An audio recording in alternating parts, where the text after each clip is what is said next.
বাতের মধ্যে rheumatic arthritis যে বাতটা আমরা সচরাচর দেখি বা সচরাচর অনেকেরই হয়, আর্থারাইটিস এবং রিউমেটিক আর্থারাইটিস। রিউমেটিক আর্থারাইটিস অনেকগুলো কারণে হয়।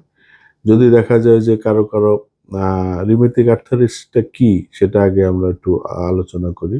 রিউমেটিক আর্থারাইটিসটা হলো যেসব বাতগুলো নরমালি মাসেলে হয়, মানে মাংসপেশিতে হয়, এবং সেটা ঠান্ডাজনিত কারণে হোক, ইনজুরির কারণে হোক, বা কোনো অতিরিক্ত পরিশ্রমের কারণে হোক, অথবা জেনেটিক কারণে হোক, এই ধরনের কারণগুলি নরমালি আমরা সাধারণত রিউমেটিক আর্থারাইটিসে পেয়ে থাকি।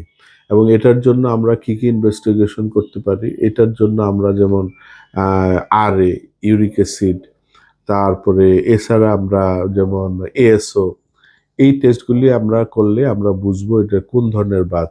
এএসওতে যদি পয়েন্ট বেশি পাওয়া যায় 200+, তাহলে বুঝবো এটা রিউমেটিক আর্থারাইটিস। যদি আর এতে আমরা দেখি যে আর এর পার্সেন্টেজ 17+, তাহলে আমরা বুঝবো এটা রিউমেটিক আর্থারাইটিস। যদি আমরা দেখি যে ইউরিক অ্যাসিড বেশি থাকে 7+, তাহলে বুঝবো ইউরিক অ্যাসিড জনিত বাত। তো ইউরিক অ্যাসিড জনিত বাতগুলি সাধারণত জয়েন্টে বেশি হয় এবং কখনো কখনো সেটা মাসেলেও বিস্তার করে। তবে রিউমেটিক আর্থারাইটিস সেটা হলো আমরা নরমালি মাসেলে এবং আমরা মাংসপেশিতে যে ব্যথাগুলি হয় সেটাকে আমরা রিউমেটিক আর্থারাইটিস বলি। তো এখন এই রিউমেটিক আর্থারাইটিস বা মানে মাংসপেশির যে বাতগুলো, সেটা কিন্তু আমাদের খুব খুব ভালো ট্রিটমেন্ট আছে হোমিওপ্যাথিতে, যেমন উইদাউট সাইড এফেক্ট, তারপরে আপনার পেইন কিলার, আমরা এই চিকিৎসাটা করতে পারি এবং সেটা পার্মানেন্টলি আর নিরাময়যোগ্য।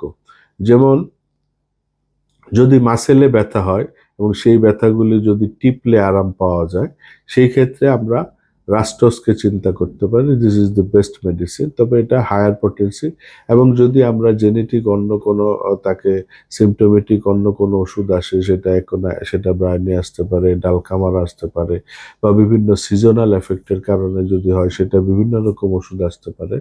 তবে আমরা এই রোগগুলি কিন্তু খুব সহজেই হোমিওপ্যাথির মাধ্যমে নিরাময় করা সম্ভব।